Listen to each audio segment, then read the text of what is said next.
Has West Virginia found its next big-time running back in Cam Cook? We know we brought him into Morgantown a few months ago, but here's the calendar turns to April.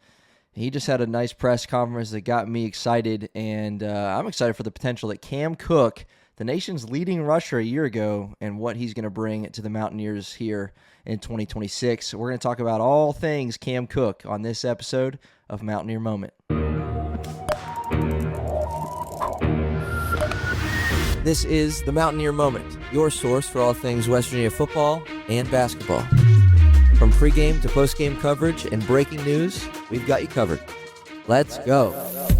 Welcome in, everybody, to another episode of Mountaineer Moment. My name's Troy, and this is your source for all things West Virginia football and basketball. This is episode 172 of Mountaineer Moment, and we got a special episode coming your way. We're going to do a little bit of a deep dive on West Virginia running back Cam Cook, the transfer from Jack State. Again, the nation's leading rusher a year ago. You'd be hard-pressed to mention his name in a sentence without giving you that number there that he led the nation in rushing yards, because that's incredible. And he's a Mountaineer this year in 2026. So all things Cam Cook and what he brings to the table. And it's interesting because I was planning on releasing an episode right here, right now about Cam Cook, and then just so happened he was part of the press conference crew on Monday, so you got to watch it. It was about a 10-minute, I think, press conference, and it got me excited even more, and so I hopped right on to record this episode. But again, episode 172, Mountaineer Moment. We're glad you're here. If you can hit that subscribe button for us, whatever platform you're on, YouTube, Apple Podcasts, Spotify, Amazon Music, let's continue to grow this Mountaineer Moment channel as we head into the off season and the summer and late spring, summer, all of those things when it's we're going to be still pumping out episodes, but it's not going to be football or basketball season. We'll talk about transfer portal. We'll talk about spring ball. We'll talk about everything we can here on Mountaineer Moment. So plan on sticking around throughout April, May, June, July, and beyond as we continue to keep this thing rolling. So hit that subscribe button for us. We're on the pursuit of 1,000 subscribers, well over the halfway mark now, about 530 or so. And so we'd love to continue to grow this channel. Hit that subscribe button for us, man, and we'll continue to do this thing one step at a time, one episode at a time. Super appreciative of all the love and support and comments I get, and just super thrilled with that. But again, this episode, Cam Cook, we're going to talk about his career path, the journey that he's been on, obviously at Jack State, and prior to that, he was in the Big 12 at TCU. We'll talk about what he did there. Talk about just some interesting things that I was able to pull from that press conference. If you're like, I'm not going to go watch that, I don't have time to watch it, well, I'll give you a few things that stuck out to me from Cam Cook's press conference on Monday. We're just going to talk about this guy as the workhorse that he is, and he brings that to the table. We'll give you a little bit more perspective on just how big the workload for him was at Jack State and what we can really expect of him as a Mountaineer. And to end the episode, I really do. And it's hard to not have high expectations for a kid of his caliber, a guy who gets so many carries, racked up so many yards, and can do it in so many ways. As he mentioned even in his press conference today, he's a very confident kid. And we'll talk about these high expectations that we have for him. West Virginia, obviously throughout the history of the program has had great running backs. Is he the next great one? And is he going to be, in 1 year that he's going to have, does he have a shot to be, to put really together one of the all-time seasons as a Mountaineer running back, right? Are those the expectations? Is that truly a fair ceiling for him to have, is to put up a one season here in Morgantown that's up there with some of the best? Well, we'll talk about that toward the end of this one. So Cam Cook, he comes to Morgantown again off of a junior year at Jack State where he had over 1,650 yards on the ground and 16 touchdowns with Jack State. 295 carries, which was the third most in the country. 16 touchdowns on the ground, which was tied for sixth in the country. 5.6 yards per carry, and then first in the nation with 1,659 rushing yards. The kid can do it all. As far as out of the backfield is concerned, don't want to lose sight of that either. In 2025 with Jack State, he did have 30 receptions, and he mentioned that in his press conference today, the ability that he has to line up in the slot and do things out of the backfield. 30 catches, 286 yards through the air with a long of 54 and no touchdowns receiving to date in his career. But something to keep an eye on, right? He's not as much of a workhorse as he is. He can do it in a variety of ways, and he's confident of that. And I'm confident in Rich Rod's ability to get this guy the ball by any means necessary to let him go to work. So that's snapshot, 30,000-foot view of Cam Cook in 2025. One of the best in the game, and now he's in Morgantown. Super encouraging there, considering the year that the Mountaineers just had, and Jaheim White going off to North Texas, and now certainly Cam Cook with the opportunity to be the guy in the backfield for the Mountaineers. We'll talk about that a little bit too, obviously over the next few months, but a little bit on this episode as far as just depth chart and things like that are concerned. But prior to his breakout season in 2025, Cam Cook in 2023 and 2024 at TCU, not a whole lot of workload in 2023 as a freshman, just 16 carries on the year. But in 2024, he did have a lot of action, 119 carries, 460 yards, and 9 touchdowns, right? Kind of a sneaky good season, if you will, for Cam Cook, 3.9 yards per carry on the ground. And he led TCU in rushing in 2024 with those 460 yards. Savion Williams picked up 322 on the ground for them in 51 carries. He averaged over 6 a game. As a team, just to put it in perspective a little bit, they only averaged 3.7 yards per carry. West Virginia's had some years like that, as we know. This most recent season, 25, they might have averaged 3.5, if I'm not mistaken.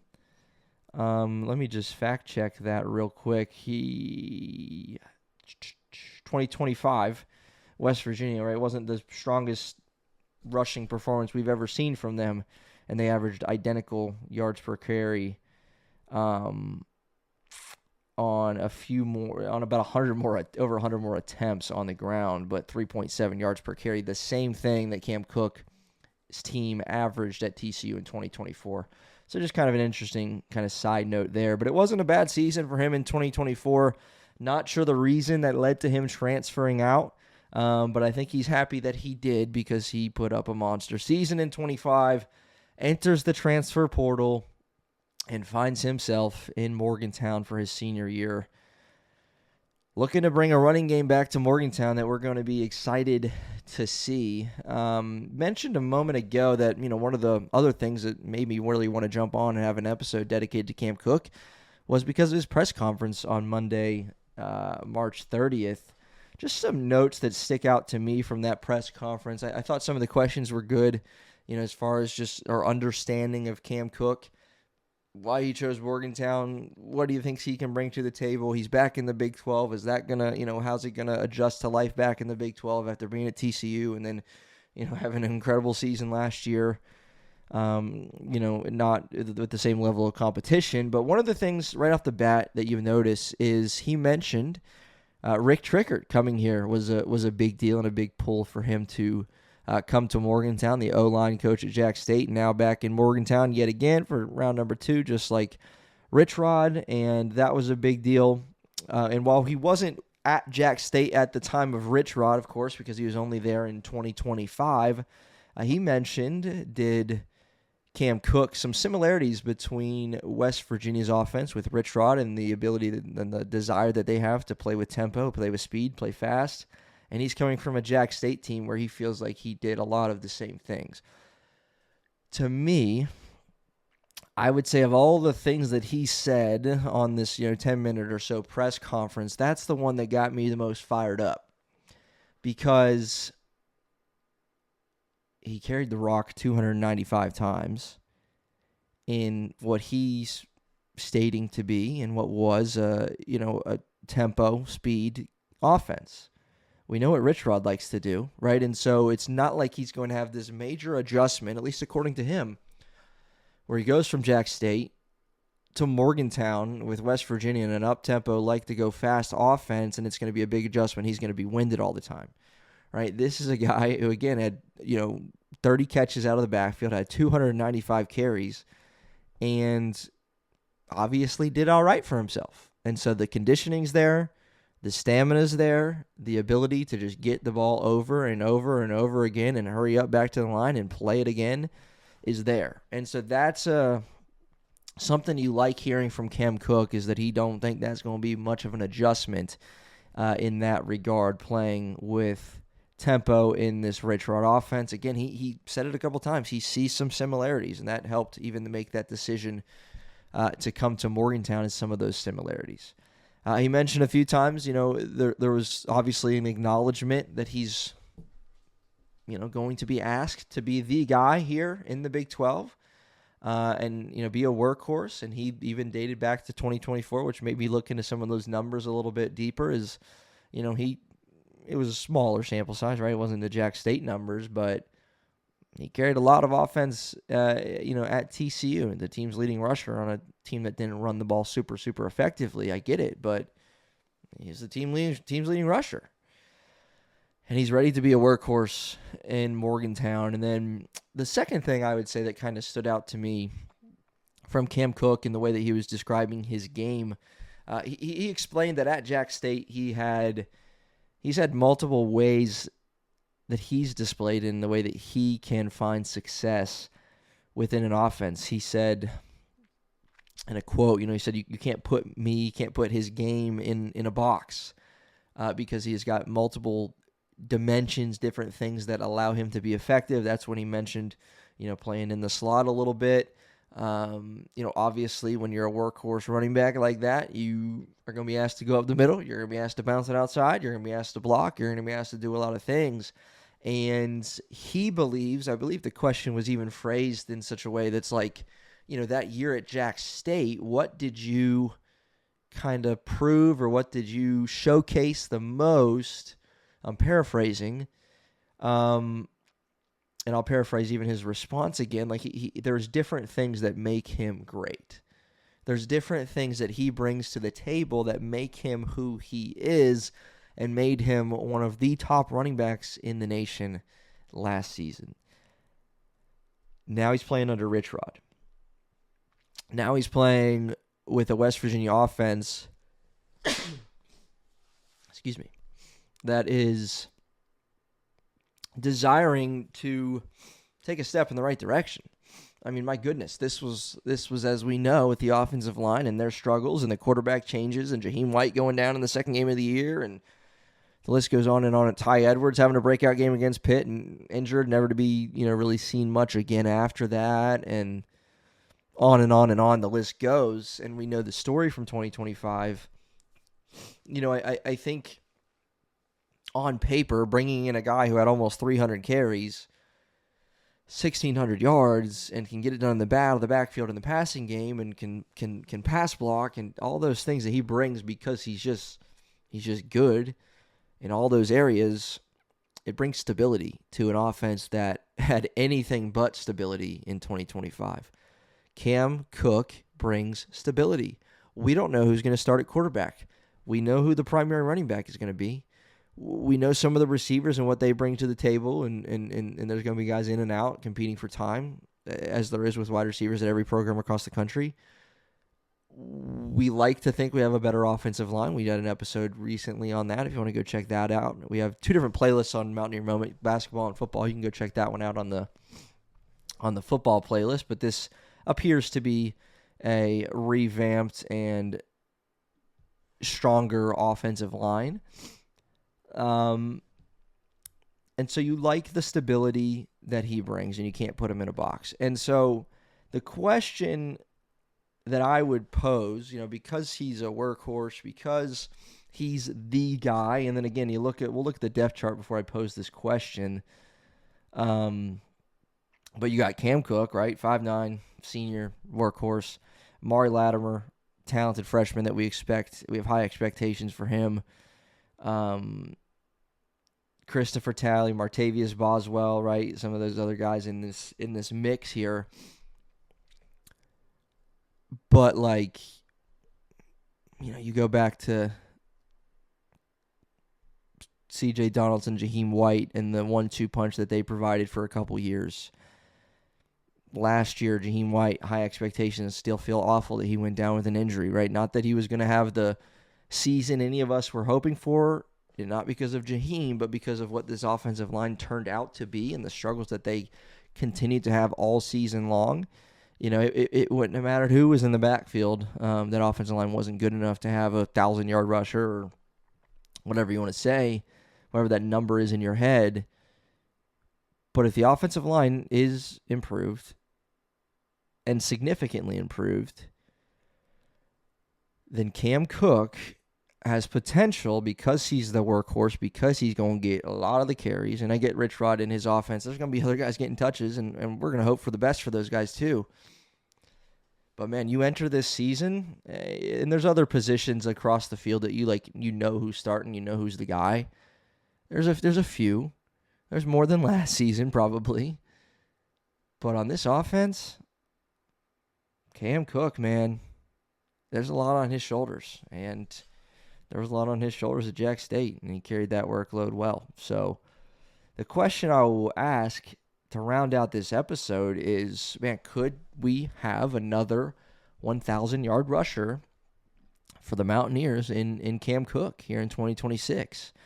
Now, for a little bit of perspective on that, Mountaineers have not had, believe it or not, and I guess it makes sense a little bit considering the dual threat running backs, two guys in the backfield that we've had, C.J. Donaldson, Jaheim White most recently, and notably, neither of those guys reached 1,000 in one single season. But we haven't had a 1,000-yard rusher in Morgantown since 2021.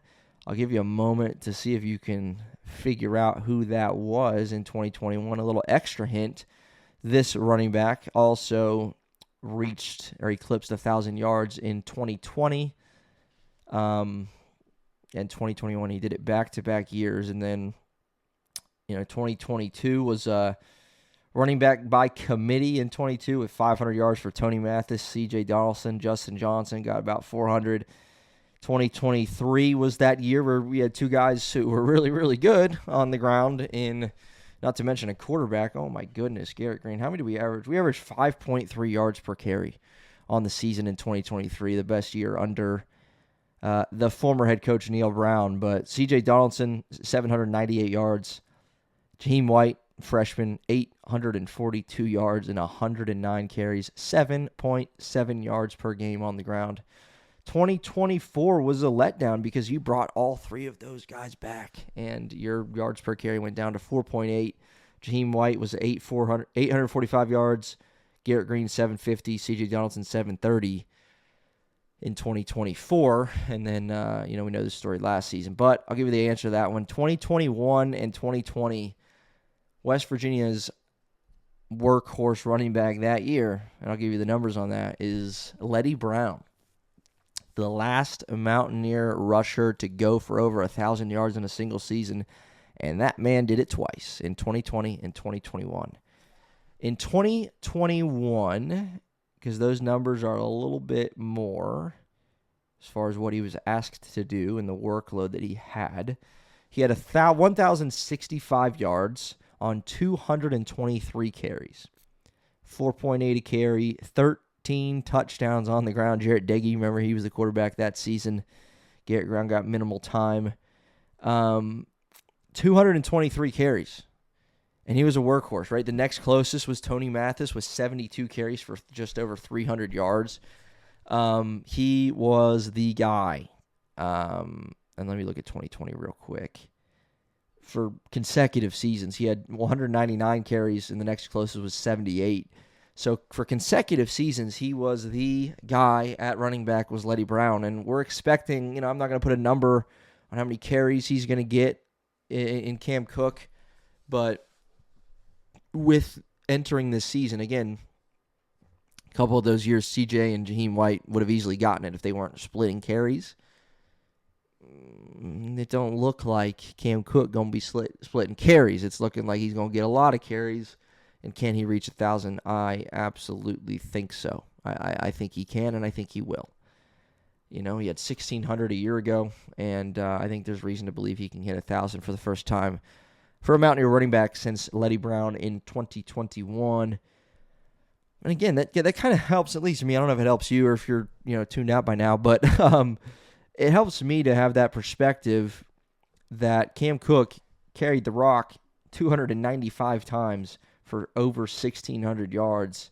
And the last time anyone came close to that in a Mountaineer uniform was Letty Brown with 223 carries. So still 70 short of what what Cam Cook had this most recent season. So as far as just the expectations and what's the ceiling and what's the floor and what we can really think of with Cam Cook, we'll certainly continue to deep dive into that as the season comes closer and we learn a little bit more about this offensive line and the supporting cast at running back.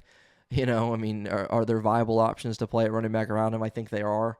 I don't think Rich Rod would have it another way because it's just, Rich Rod and the ability that he has and the interest that he has in being able to run the football. I think there's going to be some other guys getting carries, but I do think that the expectations for Cam Cook are high, and rightfully so. They should be high. This kid is really, really good, and I'm glad he's a Mountaineer, and we'll see what this season holds. But more to come on Cam Cook. One other thing, too, I want to always continue to mention, Mountaineer Moment t-shirts are available. I'm holding it up on our YouTube for our viewers. You can check it out. It's just our Mountaineer Moment logo with my face on it, or you can get one without my face on it if you don't like looking at this thing, which might be what you guys as audio listeners would prefer.